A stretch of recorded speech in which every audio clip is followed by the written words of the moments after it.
Welcome to Face to Face. This is a show about change and what's next. It's a show that asks questions and peels back the layers of our average everyday experience and goes beyond scratching the surface. We interview people doing incredible things who are making a difference around the globe. Join me as we listen in and get one step closer to understanding that big ideas shared create collaboration. Collaboration can inspire community, and communities create social change. I'm David Peck, and this is Face to Face. Cerenza. He's not like he used to be, you know? I can't remember what it used to be. I haven't been back in 45 years. I vigneti sono rimasti abbandonati da tempo fa, la gioventù a Cerenza non ci sta. You're dreaming. Sometimes dreams come true.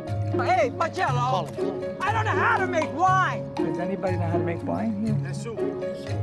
Okay, so we Googled it. Mo cerchiamo con Google, eh? Hey everyone, David Peck here from Face to Face, and I am thrilled to be setting this next interview up for you with Joe Pantoliano and his new film From the Vine. And we had a great time together, and I don't normally actually do video interviews as most of you know, but I had the opportunity with Joe. He was open to it. He was so kind and so gracious. We had a great time. We talked about midlife crises. We talked about existential moments that we all sort of face that take us down a different path and have us asking new questions. We talk about winemaking. We talked about travel and family and relationships. And I mean, this was a real thrill for me to have Joe on the line.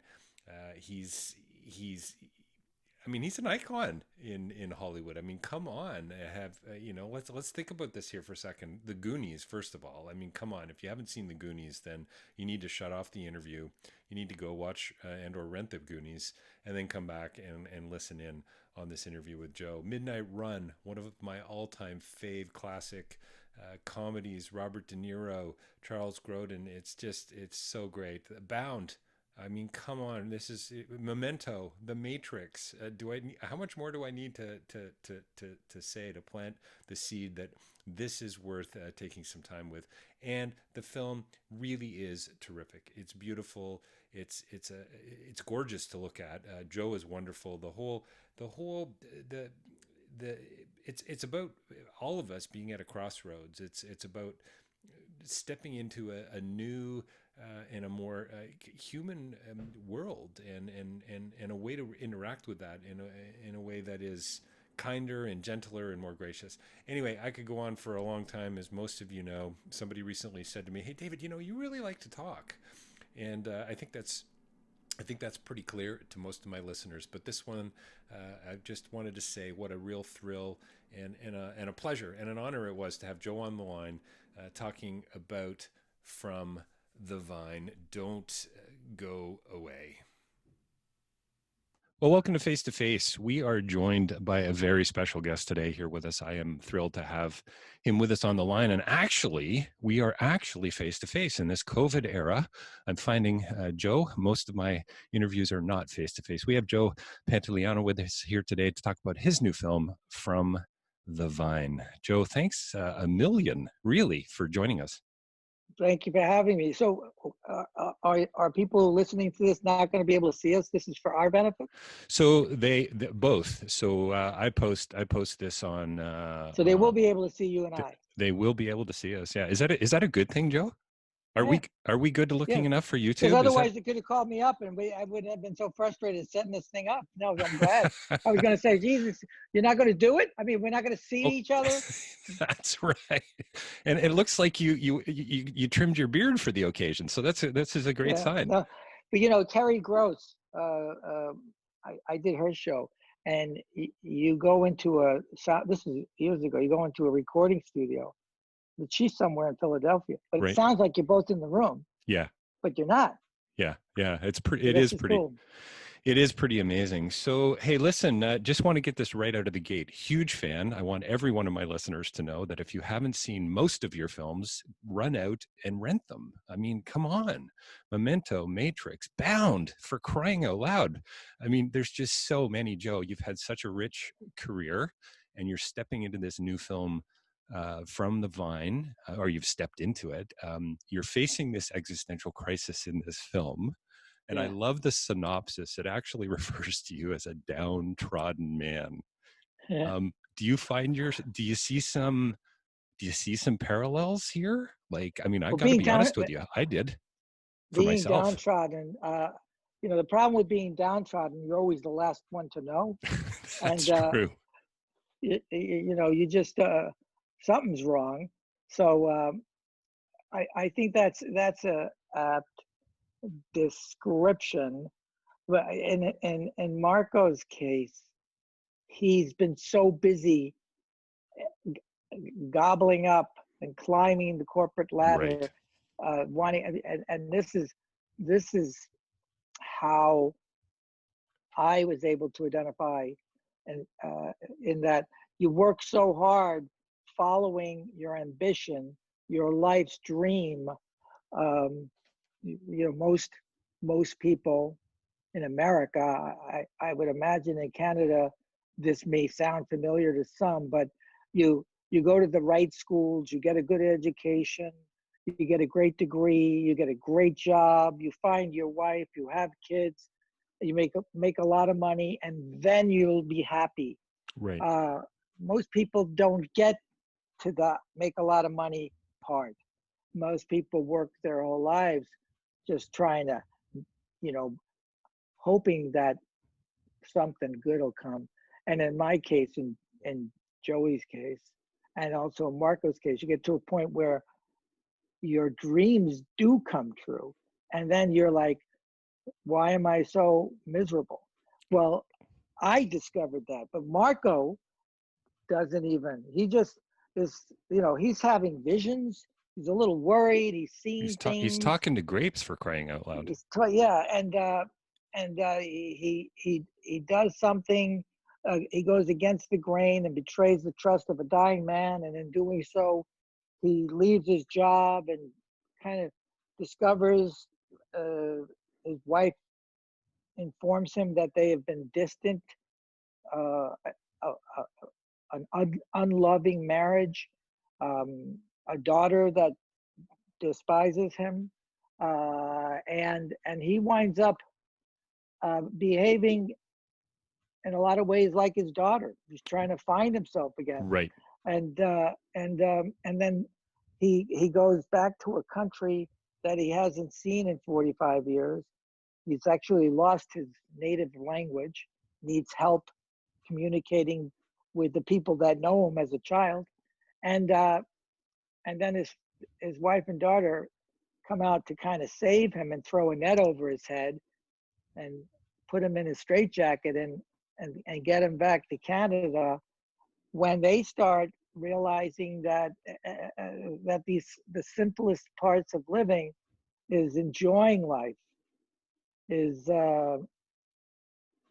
sharing it together, and everybody he finds true love in his wife. They rekindle a loveless relationship, and then his daughter finds love. And during these unbelievably trying times, we're living in the center of a global plague. That this is, at least we've got From the Vine, at least we've It's got television. so, Joe. Yeah, I just want to say I love the film as well, and on so many levels, and my philosophical background, I really was drawn to existentialism and just this idea of radical freedom and choice. And here you are, late in life, as you say, you've sort of made it, but maybe made some poor choices, betrayed the trust of this man, and and come to the realization that dreams are better under the moonlight. I mean, it's just so beautiful, right? And Mhm. so many people don't. And like you say, in these crazy times, we have stories like this to hopefully not only entertain and enjoy, but also to draw from, right? Some hope, it seems to me. So how, what do you think? What was the tipping point? And your wife has a great line, men and their epiphanies. What was the tipping point for you, do you think, in this character? In the character, Yeah, and just Marco uh, saying, I'm gonna do this. Like here he's going back to this old culture, old people he hasn't Well, seen, I mean, based on the movie, I mean, I don't think we see him make that choice. Not really, no. It's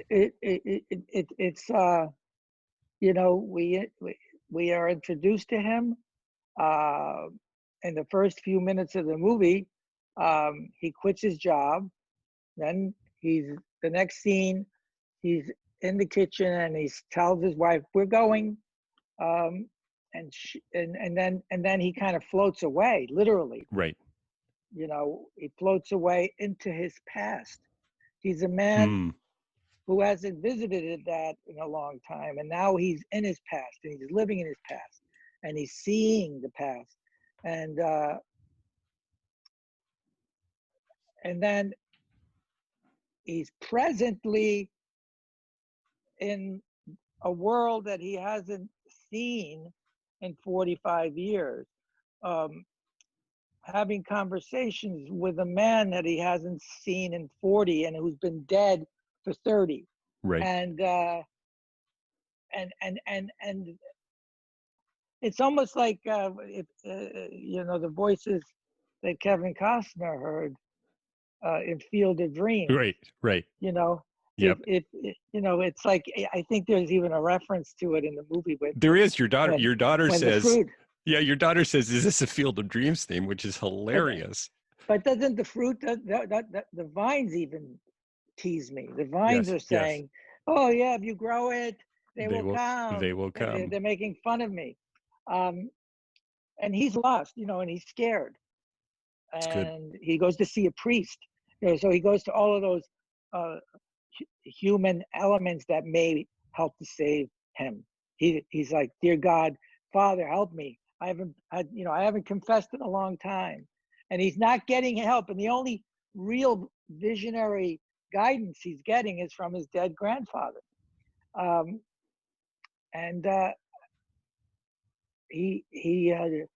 he just, But what I love about the movie is he makes this decision that he's going to start growing wine again, not knowing how to do it. And the conflict is that the only guy that does is like, "No, I'm not going to help you because you're going to break a lot of hearts." Because Mm, what I think is also very relevant to this movie is that when he goes home, the people in that village have grown old with him, right. and that and I noticed this as a 68-year-old man, that you become invisible, and Hmm. that nobody wants you, and that these people were still vital. The people of Acharenza there were no children, there were no young people, but these people were vital. But there was no longer any work, and in order for him to achieve this experiment, he's got to get all these retirees to come out and help in the fields, and I'm more than happy to do it. But the winemaker is afraid to trust him. Mm, And one of my favorite moments in the movie is when he quits, when Marcello quits, and Mark has to go to the village from the farm to find this guy, because he's the vines are now talking to him. The vineyard is talking to him, uh, and we see it through CGI, through beautiful CGI. They're teasing him. And when I was working on the script with Sean and Willem, the writer, I said, "Well, how does Marco get there? He hasn't been there in 45 years. He doesn't have a car. We established him climbing over a fence. The property's been condemned. What if he uses his old bicycle from when he was a little, I stole the idea from the Goonies, right?" And I said, "So I what know if we this. see him coming up the road and he's all sweaty, and he's trying to find where this guy lives, and he sees somebody's walking, and they point, the guy points, and that's how I find the courtyard, and I yell Marcello, like Stella, like, because You're the right. courtyard looks like uh, um, Streetcar Named Desire, New Orleans Chateau. So on action, this actually happened. It's in the movie, but on action, we shot that movie at night for night. So it was 2 o'clock in the morning, and the director had placed an extra that was going to walk into the shot and meet me, like as a walk by. And when the AD yelled action, he did it very loud because there was a lot of people that needed to know to be quiet. So I'm riding that bicycle up that cobblestone street, and a little old lady comes out. She's in mourning. Turned out she's been in mourning for 45 years, since her son died, but she's all in black, and she literally has come out to see what all the noise is about. Right. When I walk into her, and the director grabs the guy by the scruff of his neck so he doesn't walk into the shot. Sean was like, sensed it. And I said to the lady in Italian, "Where does Marcello live?" And she literally did what the guy was supposed to do. She pointed, and I continued. And he said, "Cut." And everybody laughed and applauded this little old lady. And then the AD went to the little old lady and said, you got to be in the movie. You got to do the same thing. Sure. Well, she did it a couple of more times, but we used the original shot, the accident. Those accidents come from God. These are like the creative muses. When those happy moments, those happy accidents are captured in film. And I think that the gods of Eccellenza had a plan, and that plan is revealed in this movie. Yeah, it's beautiful. It's an amazing story. Is she going to be getting any residuals from the film, Joe? I think that's the big question.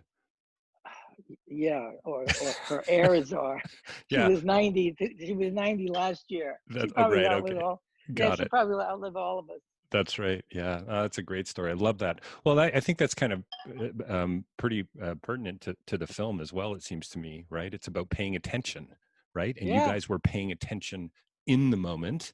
You had the script, but you stood outside of it and look at the beautiful place you wind up, right? Eccellenza had a big hand in all of this, because it was a low budget. We had limitations. Scott, I think it's Scott McClellan, who's the DP, Scotty, was able to use a lot of the natural lighting. Oh, beautiful. Because we didn't have any lighting package. Oh, it's a gorgeous film. It really is. Yeah, he did a lot of these movies are, I mean, this movie couldn't have been made 5 years ago. Right. You can't get the equipment up there. The roads are literally 3.5 feet wide. Right. So you can't get cars up there. Sure. Where I was living, you open up your front door and you're right on the street. There's no stoop. And if you look at the sides of the buildings, are these big gashes from car mirrors, digging in or literally getting trapped in between two buildings. It was hysterical. I love when you get off the train, and I so hope our listeners are hearing our joy and pleasure over this story and this film and this beautiful real town. But I love that you get off this train and your cab driver is a cop who's asleep, essentially. Like, it's just, could it get any quieter? Could it, and then just the whole definition of what crime is in this city or in this town. It's just, it's wonderful. There's a line, and I think it's the priest who says to you, somebody says to you, maybe it's Marcello, says, if the vines are talking to you, maybe you should listen. To me, Joe, this film is about stepping back, trying to live in the moment, which I have a heck of a time doing, by the way. So a great reminder for me, and just paying attention. Yeah. Would you? I mean, there's so many beautiful themes to the film. There really is. There's so many different ways our interview, our conversation go. You could write essays about this film. You really could. There's so many layers. Yeah, and the most difficult thing in the world is having peace of mind and achieving that, and living living in the moment, because that's all we really have. You know, yeah, there's an old saying that if you're living in the past and worried about the future, you're pissing all over today. Right. That And sounds you know, and these are the unintentional benefits that Marco discovers. I think he's ignorant to the blessing. You know, he's just, you know, the whole family, they're right. like, it's not until the end that they say, well, let's live here. Hey, let's sell the house. We'll stay here. It's not, they're not there. All of these elements are, it's like Scarlett O'Hara. I'm not going to worry today. I'll put it up till tomorrow. Right. You know, my wife and daughter show up and say, we're leaving in 2 days. Right. And then something happens. Okay, we'll put it off. Well, we can't leave now. We'll do it 2 days from now. And then you never leave. Listen, man, there was a famous Italian song. Let's forget about tomorrow. Let's forget about tomorrow. Forget about tomorrow, cause tomorrow never comes. Something, you know that song? I don't know what movie it was, but maybe it was a Greek. Maybe it was from that Melina Mercouri movie, Jules Dessin. He made a lot of movies about that. You know, remember the somebody froze. And I just heard that. And that, well, what's interesting to me, I don't know the song, Joe. I wish I did, but what's interesting to me is Tomorrow Never Comes. That is what modern existentialism really is about as well. You know, it's about being in the moment. It's about making that crazy choice that eventually your wife and your daughter ultimately end up doing as well. I love how you said I forget what the phrase was. You just mentioned it, but it's like you were surrounded by this and yet you couldn't see it. There was this beautiful circle, sorry for the corny phrase, but circle of life around you all. Can't see it, define success a particular way. And then you wind up in this town with what did you say? Roads that are 3 feet wide. Like who would have thought, right? You know, also Acerenza is like 6,000 feet up in the air. Right. It's one of the highest points in the Basilicata region, and it's between Bari and Salerno. And the first time it got cloudy, when the clouds rolled in, it was fog. It was this thick, dense, damp fog, and I was amazed by it. It was so pretty, with the light bouncing off of it. But then we discovered that it was clouds, because we had to go down to the farm the next day to work, and we drove out of the clouds, out of the fog, below the clouds. Yeah. There, and that's not fog, that's clouds. That's pretty cool. It was unbelievable. It was amazing, and it was magical. And the people that you get to meet, a lot of them were friends of Ken. Ken, who wrote the book. I don't murder his last name. Do you have it in front of you? I don't actually know. Yeah. I'll get that in the blurb though on the site for sure. But we would work in these fields that were friends of Ken, childhood friends of Ken Cantonella, and we were working in this little holding area. Was this little hut? It was like a workman's hut. Had a toilet and a like a love seat. You couldn't lay down; your legs would fall up. But the guy brought a gift that his wife made, which was a pancetta cake, homemade, freshly made. It was so good. It was so good. It was so big. It fed the whole, I fed it to the crew for after lunch as a dessert. It was so good that this lady made nuts in it and raisins. And in the village of Acerenza, there was a little produce store and a little butcher store and a little bakery, and there were no hotels. It's that small. So everybody was staying in Airbnb, where Right. literally people were giving up their homes so the actors and the crew could live there. Yeah, that's amazing. And we got sick. Everybody got bronchitis because of the dampness, right? Right. So I had to go to the universal medicine. It's what you guys have too, right? That's right. Right. Yep. Yep. So the doctor, my translator said, he's sick, and he says, well, what's his name? She goes, no, he's American. He says, well, he's got bronchitis. She goes, yeah, but he's American. He goes, okay, what's your name? And she gave him his name, and he wrote it down. He says, okay, you got bronchitis. So I had to go. Then they say, okay, let's go. And I go, where are we going? And she said, well, you have to go get the medicine. So you go to the pharmacy. Then they give you the medicine. They sell you the medicine. And then you bring the medicine back to the doctor, and he administers the medicine.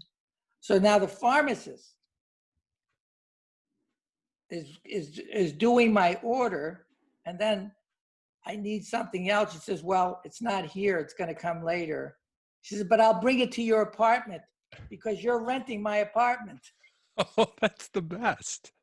Oh, that's fantastic. Talk about full circle. It was like, yeah, that's beautiful. I mean, in a way, the movies you're talking about it like it's a travel film. Like, hey, soon as we can get back on a plane and travel to somewhere, this is a place you need to visit, or at least a place like it. I told Sean, I want this movie to be hugely successful because I want to make it as a TV series. I want to go. That's where I want to live. You totally could. You totally could. I want us all to go back there and have weekly episodes of how Marco and his family get in and out of trouble. Yeah. I love, Joe, we're probably going to have to wrap up in a couple minutes, and it's kind of heartbreaking for me, to be honest with you. I always find I've been doing this for a few years now. I'm well over 500 interviews, that the best interviews, you just don't want them to end, right? It's like a great conversation. We should have a bottle of wine open, for crying out loud. It's a little early maybe for both of us, but still. I love in the film, there's a line about how the vines were abandoned many years ago or something like that. And I don't know if that was in the script, but for me, that I mean, like I said, there's just so many layers. Isn't that kind of also what this story is really about? And Marco, in a way, abandoned that, a lot of, right? And how do we, in this crazy COVID era we find ourselves in, how do we water those vines? Right? How do we listen to those vines? I mean, honestly, lots of takeaways for me. But Anyway, just wondering if you had any thoughts on that, because on another level, for me, the film's. But what I discovered was that Marcello, the winemaker, kind of steps in and gets all the benefits that my grandfather, the relationship that ended when I left, that he transferred it onto this young man, Marcello, who now has the craft of winemaking, but not the financial footing to be able to maintain the vineyard. So he just maintains a little portion of it for the wine that he makes, which reminds me of growing up. When I grew up in Hoboken, a lot of first generation Italians in their little backyard, by 12 feet by 12 feet, would grow wine. My friend's grandparents would grow wine, and they'd make a couple of gallons of wine. We called it Guinea Red. So what's so great is that my grandfather's dream, because it's my grandfather, because he's talking to me. It's not Marco's dream. The old man is talking. Right. That this is it. This is where happiness is. Here in the earth. You make a point you talk at one point about how weird it is working with your hands as well, right? Yeah. The shift, and there's something just so tangible and real and honest, right? And authentic. And simple. And simple. Yeah, good. It's like making the wine, when you see the guy, that actual winemaker, where he's tying off, he's taking the little twigs and he's doing the loop. Sure. That Yeah. was literally, he didn't know he was in a movie. He was showing me how to do it. Yeah. The It's actor. beautiful. But he was, there's a moment the last thing I'm going to tell you. There's a moment after the day's work where I'm telling, and I think it's in the beginning of the second act of the movie, where I'm telling everybody, okay, see you tomorrow. And all the winemakers, the workers are about to leave. They're leaving. And then this old guy, as he's leaving, he says, oh, Ashbeth. And he literally runs back to get his jacket and his bottle of water. And I yell him, I say, come on, let's go, right? Well, that guy actually forgot his jacket. And because he wasn't an actor, he was like, oh, wait, I gotta get my jacket. And that's in the movie. Those little moments are in the movie. Yeah. It's so wonderful. It really is. I got to ask you a couple more things. Why did Sean or you or whoever decide to say that the biggest mistake you ever made was moving to Toronto? Oh. It's right at the front. It's so funny, man. Laugh out loud moment. I'll tell you what happened, because that was a looping session. That was we were doing the voiceover work, and a week into making the movie, yeah, we determined that we were going to rewrite. Originally, Marco was born in came to Canada with his mother, but okay. But we made it so that I was in a transplant from New York, and that I moved to Canada for love. So I just did that. Nice. I just did that as a joke. Big fucking mistake is what I said. Yeah. To make Sean laugh, to break the moment, and he put it in the movie. It's so good. It's so hilarious. And anyone from Toronto's it's so interesting. A lot of US based TV, they have these little pot shots. They sort of, it's like Canada, Toronto, Montreal, there's these little sort of, just a little egg, Jason Priestley reminded me years ago that Canada burnt down our first White House. You don't learn that in the American. Oh, no. Books. I said, no, really? He goes, we kicked your ass. That's right. Yeah. You guys are pretty good at rewriting history, Joe. Yeah. I love your Prime Minister. Nice. Listen, he's a good kid. I know him since he's a kid. And I want him to make an exception and bring me to Canada, and I'll burn up my citizenship on national television. There you go. Tell him I need a job. I need a new home. Hey, I'll do what I can. I don't have direct access, Joe, but I'll do what I can. Joe, I'm sure he listens to your talk all the time. Oh, I'm sure he does. Yes. One of the first to download it. Yeah, without a doubt. Joe, I can't tell you what a pleasure it is for me to have you on the show face to face. It's honestly so many memories, so many great films. It's so wonderful to see your smiling face, and I hope you're staying safe, and I hope you're well with your crazy accident, man. You look great, and I hope everybody sees this film. From the Vine is a delightful, wonderful, philosophical, but deeply relational piece, man. It is a film that people really do need to see, and I hope everybody gets coming soon to a theater near you, coming soon to a digital theater near you, I guess is really what's going on. But yeah, what a pleasure having you on the show today. Thank you so much, and you do the same. You stay safe and have fun with your kid. Yeah, thanks, Joe. All right.